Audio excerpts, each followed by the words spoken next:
But I'm very curious, like Glenn, like in the olden days, I'm not sure if olden days is the right word, but was it more like was the sentences more severe for? Of course. And do you, in your first-hand experience, do you feel like I was under that regime. do you feel the severity 90s. actually helps in like deterrence? Fear is never a good motivation. Yeah. So it was harsher punishments, longer sentences, what we call the LT2s, long terms, and also the preventive measure, what they call Enhanced regime, right? enhanced regime. What's the enhanced regime?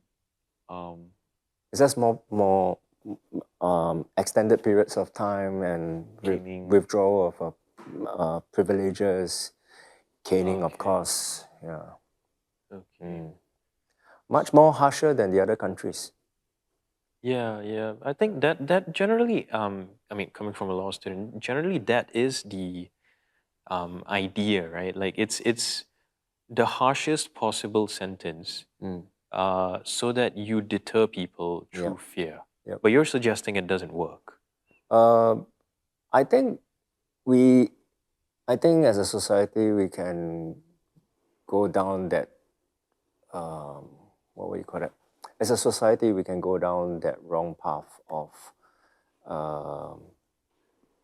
being misled to think that to rehabilitate, to be a kinder society means less punishment or more condonement of the behavior and action.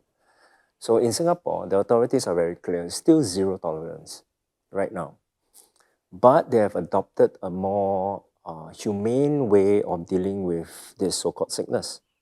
Rehabilitation is the way to go, because by punishing and then releasing back to society without the skills, without the mindset change, we all know that it's going to come back again.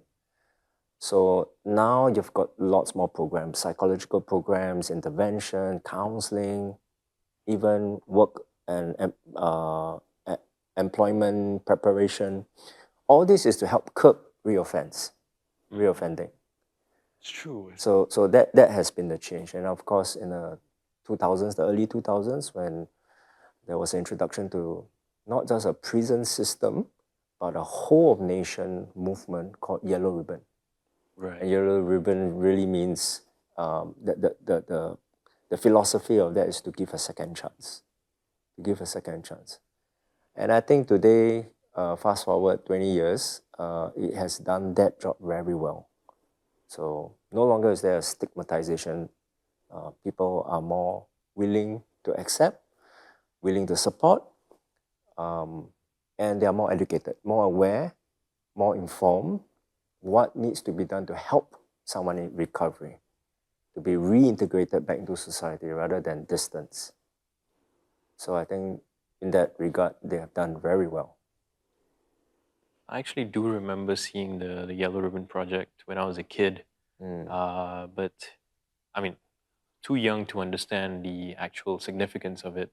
So that's been a lesson 20 years in the making. Similar to you, I also didn't really understand. But now when I rewatch the Yellow Ribbon Project, it's about how when incarcerated fathers come out and they don't know if their family will take them back, as long as they see a yellow ribbon on the door, it means that On the tree. Yeah. It came from the song "Tie a Yellow Ribbon Round the Oak Tree." Exactly what the storyline is, I'm not too sure. But it's about a sign, a symbol of acceptance. So I think on the whole, when I listen to you guys sharing your stories, it sounds like there is a big framework around supporting rehabilitation, but then the better step is still don't even start. Yeah. Right? But when we say things like that, and then we also hear at the same time, in medicine across the world, in different parts of the world, they are utilizing things like marijuana for treatment of certain illnesses, like for depression, perhaps. Yep. So, first, our whole lives were taught, consumption of these substances is bad. And then all of a sudden, wait, doctors are applying it? So shouldn't it be okay?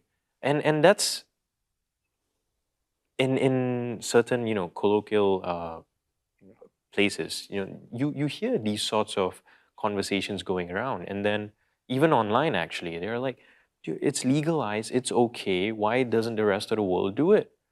There are these certain places doing it. Your state should also follow that example because that shows that it's okay." But it's not really, is it? Yeah. It's very funny to me, like how this whole medical marijuana thing just came about. I mean, yes, there are medicines available when we need them, right? After doctors prescribe them to us. It doesn't mean that if doctors use them, it's good. Like if I need a laxative, I will go to a doctor and get a laxative. It will not take a laxative on my own just because it's, yeah, I don't know, probably it's a wrong example, but let's use a different example. For example, like chemotherapy. Doctors are using it. It means that if I self-diagnose myself with cancer, I can just take a chemotherapy and then I'll just self-medicate. It's the whole issue, similar to medical marijuana. If I have depression, okay, does that mean that I can get a marijuana and self-medicate myself without any expert opinion? So yeah, there's this whole thing about medical marijuana where, okay, doctors are using it, it's okay. Psilocybin, magic mushrooms, psychedelic therapies. Oh, that means that all these psychedelic therapies are useful. I can do it, I can self-medicate. But it's very different, when doctors are using it in a controlled setting versus when you're not, when you're with friends, partying, and you're using it. Yeah. The context is different.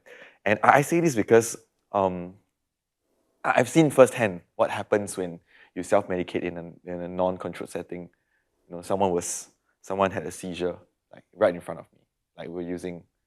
Oh, that sounds scary. Yes, everybody was panicking. We're playing Mobile Legends, and then This he was went your to the- friend This is my who's friend. having a seizure. Yes, we're playing Mobile Legends, and he was in the washroom, and suddenly he just AFK'd. He just AFK'd, and we were like, "Bro, what's happening? What's happening?" And then we knocked the door, and then the door with the gap that I can see through. So Yeah. we see through, and he was on the toilet bowl, like he was seizing, like his hand was seizing there, and we thankfully we had a cart to lift it up, and then we took him out, and then we stayed with him for the whole night, and we were so afraid to call the ambulance, but Because it's illegal. Yeah, you can't even seek help when you need it. yeah, Oh, man, that's compared to if you're in a controlled setting and you're doing Yeah. it, they know what to do. They have the resources on standby. Everyone's prepared. They know what you took and everything else. It's exactly true, exactly right. Yeah. And I mean that actually reminds me also, because one thing is it being legal in other states, and another thing is going to places where it's a lot easier to get access to these sorts of substances. There are certain known places in the world where there's this thing called drug tourism. You go there because you're gonna be able to get wasted, get high, and so-called have the time of your life.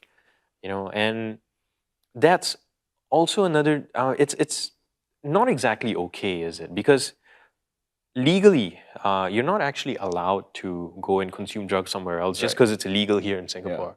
Like you are There's this big warning sign before you travel out. of Yeah, Singapore. and in fact, it is in the law as well that as a Singapore citizen, the laws state that even if you're somewhere else, you're not allowed to consume drugs there, because when you come back and we find out that you were consuming drugs there, the laws have been drafted to be able to catch you on that as well. So you can't even escape just by being out of the jurisdiction per se. And that's also something that's missed out a lot by folks. I realize that's also one of the gateways into consuming drugs, where you end up in a place like this, try it out, have a good time, enjoy it, and then you come back to a stressful life, and you're like, "Yo, it felt so good. I want it again." Yeah. But what do you guys have to say to that? It's not because clearly it's not the right way to go about and enjoying yourself and seeking a little bit of pleasure. Yeah, I do want to add some thoughts from a therapeutic point of view. That's probably one of the most misleading information out there. I think that alone has contributed a lot to the mixed messaging, double standards, and ultimately misinformation, pure misinformation. I mean, more than what Isaac shared about controlled environments, I think it's also it's quite unfounded. I mean, coming from the profession, it's quite unfounded. Yes, at the start, it lowers barriers to your subconscious, and then therefore making it maybe slightly easier to work at a very deep level of therapy, especially with trauma. But prolonged use both promotes dependency as well as counterintuitive, measures, because then not only is he dependent and over reliant on the substance just so that he can go through therapy, but also it affects his cognitive abilities to process and to reflect. There's a lot of impairments going on. He gets stuck. Sometimes he gets re-triggered, re-traumatized. So there's a lot that's going on here. So I can only comment at this level. I mean, there's been a lot of underground, or what we call below the surface issues that are ongoing debates as well as to why countries legalize it. There are political motivations. There is agendas that affects economic agendas, etc. But I don't think I want to comment on that. Suffice to say that if we, as a nation, go down that way, I think we will have more problems than good that can come out of it. Right now, Thailand is facing such problems, societal problems. There's a social risk, and now it's a social liability, because they've got young kids as young as 12, 13 years old who's hooked on and addicted to marijuana, and then self-proclaimed businesses that opens up dispensaries. So even all these terms are causing a lot of are misleading young people from saying, hey, this is good and this should help me recover from certain ailments or treat my mental health issues. And you don't know what substance, you don't know the ingredients anymore. You don't know what they put into such stuff. They can promote it as, THC content, etc. But who's to say, who's to govern such things, right? Especially when you buy them off the streets. It's highly, highly dangerous. So that's all I have to say from a professional point of view. Don't go down that route. And I think Singapore is wise to say zero tolerance. It does make sense, actually. So like now that we know like the causes or what makes people want to try drugs or what makes them hooked on drugs, could you explain why drugs are actually bad, or like what impacts does drug use have on the lives of people? Yeah. Maybe I'll start first, both from a personal anecdotal experience as well as what I see today. I think there is a lot of information out there that you can easily assess to say, okay, what harmful effects there are. But I just want to bring it down into a framework called PIES, P-I-E-S. So physical or physiological impact would include your whole lifestyle being changed, from your sleep, your diet, and just your whole lifestyle. And I know of people, I certainly, at first lost weight and then later on gained weight, and it's just like a yo-yo, and I wasn't eating right at the right times, etc. So it just kind of screwed up everything, my whole life. I couldn't sleep, or sometimes I just overslept. Yeah, I remember sleeping like for 2 days straight in a row, because, our body goes through these compensated states. When you're not doing enough, or when you're overdoing something, it takes a toll on something else. I is your intellectual capacity or your capabilities. So your cognitive functions. Till today, 30 years later, I still find myself getting stuck a little bit, impaired in certain critical elements of thinking and processing. I try to, circumvent that through my years of studying and all that, and still I find myself a bit slow in certain areas, decision-making faculties, etc. So what you say is true, Jeevan. Your friend, your classmate, going through his academic pursuits, but still not able to process a lot of stuff from the teachers. Obviously, that has got to do with cognitive faculties being affected. That's I. E, emotional. We all know how. You see, one of the things addicts or users are going for is actually an emotional high, wanting to feel better, wanting pleasure, for example, rather than pain. Yet, the contradiction to that is that I found myself, my mood swings were amplified because all drugs are mood enhancers. They amplify your current mood. And guess what? Those who are typically more susceptible to drugs obviously go to it because they want to feel better, because they are in a bad mood or they are stressed or they're depressed, etc. Right? So guess what? Those feelings are amplified. Maybe not immediately, but certainly down the trip downwards. So we sometimes call that a very bad trip, right, down. And then you wake up with, all sorts of hallucinations, etc. So emotionally, I found myself very easily irritated, agitated, and I snapped at my parents, and I couldn't even explain why. I thought I had anger management issues because my anger was actually heightened during those times. I was very impatient, yeah. And then lastly, S, social. I think like what Isaac shared, I lost quite a lot of friends. Good friends, well-meaning friends, because they were not cool. Here I was in the music scene taking drugs. They didn't want to join us. They kept nagging at me. They kept, for my own good, right? They were trying to rescue me. And so I lost good friends and I gained bad ones. And but during my highs, during my emotional outbursts, I would lose everybody. And I felt very alone. And it's those times of loneliness that I became extra vulnerable. Because then I would take more just to feel like I'm, just to have some sense of being and some kind of human, just to feel human again. Yeah. So PIES, physical, physiological, intellectual, emotional, and social. It impacts you greatly. And it's not just during those times where you are actively involved in it, but years later, even after you quit, you still find this occasional triggers, and it's nightmarish in nature. Yeah. Some of the consequences are also long-lasting. Long-lasting. Yeah, the friends you lose, I mean, they've gone on with their lives. The train has already left the station. Yeah, I mean, when I look at my poly friends, my secondary school friends, yeah, where are they now? You know, they're building their lives, and it used to be really a part of.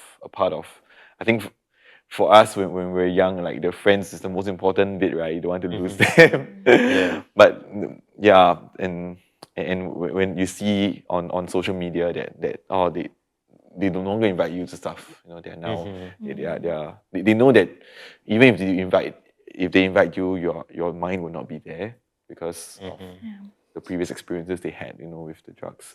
Yeah. Here's the scary thing, no? You guys are how old? Huh? You're below 30. You're how? 27. You're still young. I tell you, when you come my age, because I stayed in a few halfway houses when we were together in our early 20s, and I've seen them grow up. We all quit drugs. But the rate of their deaths are much higher than those friends of mine who did not touch drugs before, especially those who were heavy users. They quit drugs for 10, 15, 20 years, and they all pass on, most of them pass on below the age of 40. Liver failure, cancer, out of nowhere. They're fit guys. They eat well. I mean, they've quit drugs for a number of years, but for no apparent reason. They're just either in chronic illness, hospitalization, like long-term, or they just pass on like that for no apparent reason. That itself is a scary thought. I mean, that's why I asked how old you guys are, because if you're in your 20s and you don't think of such things. Yeah, That's true, actually. that's true. People that I've attended funerals, they're all below 25, actually. Oh. Yeah. There's one who is 22, 21, just last year, late last year, he jumped while he was perceiving a very warped reality, some demonic possession and all those stuff. And another one was 24. Yeah, he was feeling a rhabdomyolysis or something like that. He was using drugs to alleviate the pain. Yeah, many of these. Yeah. So, I guess the effects of getting high, not necessarily good then. Especially As in, if you are not people think it's like, takes the pressure off of you, just puts you in the subconscious. And helps it you does. relax. Temporarily. Short-term gains, but long-term pains. short-term gain but long-term pain. Is that what Glenn said? Like the emotions are amplified, whatever emotions you're feeling, bad, good, amplified. You may feel good, but it's borrowed from elsewhere. All the serotonin levels are all like depleted, and afterwards you feel worse than you were before. It's artificial. Yeah. Yeah. So like, what are the avenues for people to seek help? Like people who are about to take drugs or thinking about taking drugs, who can they reach out to? Or also for those who are currently taking drugs and they want to seek help and not take drugs anymore and be free of that part of their lives, like where can they turn to? Well, maybe I'll share first. I mean, for me, what really helped was this group called Narcotics Anonymous. It's no judgment. Everybody's supposedly anonymous. I mean, they are anonymous. Like, you're not allowed to share. There are very, very strict rules against that. And then you just share your struggles or whatever you're facing, and you find that you are supported by a group of random strangers who you may not know, but who have similar stories or even worse stories than you. And that's where you realize that, actually, you are one among many. And that doesn't make you feel so alone. It makes you feel supported, that there is support available elsewhere. Otherwise, there's this National Addiction Management Center, if you really want to stop. They basically what they do is they check you in, the psychiatrists will look at you, and then they have counselors available, and then they'll identify your triggers if you want a long-term plan. Otherwise, if you just need a place to stay out of your triggers, they can help you with that as well. So National Addiction Management Center, NAMS, or Narcotics Anonymous, both are available on Google and easy to access. But these are rehabilitation, it sounds like, which if you're already down that path. But from what I've gathered, speaking to y'all, it sounds like don't even get started is the best option, right? Yeah. So, and when you mention that the barriers can be less, like, for someone like me, I say no to all of these vices. So my barriers are up. It's a lot easier for me to avoid and stay away from it. But for someone in the environment where, their friends are, like you mentioned, if you're already vaping, how hard is it to smoke something else? If you're already drinking, how hard is it to swallow something else? So if that temptation is there, or the pressure to like seek some sort of pleasure is there when life gets hard, what are some suggestions you would have for people in those shoes? Yeah, what you say is true, because usually drug taking is just a symptom. It's really not the issue. The real root issues usually is, mental health issues, stress. The way we open our podcast today with that talk about real problems at our stage of life. And there's just so much, there's just so, the problems and pressures we face are just so wide-ranging. So I would say that drugs is not the problem. What's really the problem is those issues that are causing us to veer towards Unhealthy. unhealthy, to relieve our pain. So when it comes to mental health, which most of the time drug users start off with, I think there is a lot of resources here in Singapore. I'm sure your school has them and you might be highlighting those. But outside in the public, our Ministry of Social and Family Development has hotlines. In fact, there's one major hotline that is still running today, 24/7, since the pandemic. And so it's very accessible and very quick. Other than that, you can just go online, and there are many numbers that you can call and emails that you can just write in anonymously to seek help, to see a counselor. Many of them are run by SSA, Social Service Agency, so it's free. Or if you want a very quick consultation, especially when you are at that brink of time, especially when you are thinking about taking your life. So the SOS hotline is also there and available. And now there are many people manning it. So in terms of the interval or the wait time or the accessibility, it's so much more faster. It's really efficient here in Singapore.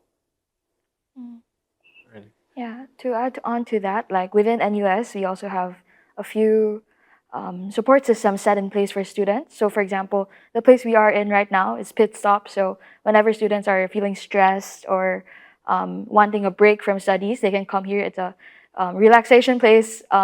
It's marketed as study-free zone.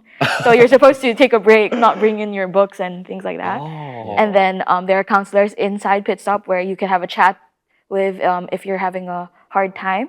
Then also for more for a psychiatrist or something like that, you can always go to UHC. I think they have psychologists here as well, like proper professional Yeah. psychologists. Wow. So if you can just walk in and speak to the counselor on as and when you need to. But then if you need dedicated attention from someone who's fully trained, NUS is actually putting a proper amount of effort into mental health. So yeah, these are better alternatives to seek help at, or seek a little bit of recourse at, instead of turning to these The massage drugs chairs are or- very yes. They're very tempting. very tempting. We'll use this after that. Well, aside after from this. the school, if school is not something that is comfortable for the students, I think there are many other private addiction specialists out there. I go to WeCare. WeCare is an addiction specialist. It's not just drugs. If it's porn, if it's sex, if it's dating, if it's love addiction, there's so many different kinds of addiction out there. They could all be symptoms of the same stem from similar issues that cause drugs addiction. Right. Right. I must say this place is a very well-equipped place, and immediately the environment is very welcoming. You come here, you feel a sense of calm. And Very that's, zen. and that's very needful. That's very needful for someone who's going through stress. We call this decompression. So yeah, I like to encourage students here to make use of this place. We don't have this type of luxury outside, Yeah. Yeah, at a workplace, it's not like that. And we all need to decompress. Yeah. We do, yeah. Yeah. It's very different from going to a club, where there's so much noise and it sounds, you could add to a lot of the... That will aggravate. Yeah. Psychologically speaking, those sounds and noises in the environment will aggravate your situation. So we need to decompress, meaning go away for, in a safe space. Right. So instead of overstimulating yourself, That's right. you need to take a step back and kind of disconnect from some of these sources of stress, right? And coming back to what you students have mentioned earlier on, to create your own me time, me space. Because you are responsible for yourself. Right. Yeah.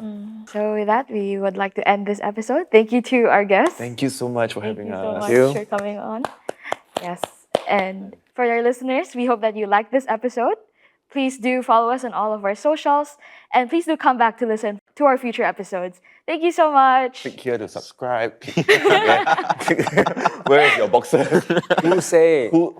WHOSAY! All right, maybe let's all just say bye then. Bye! Bye.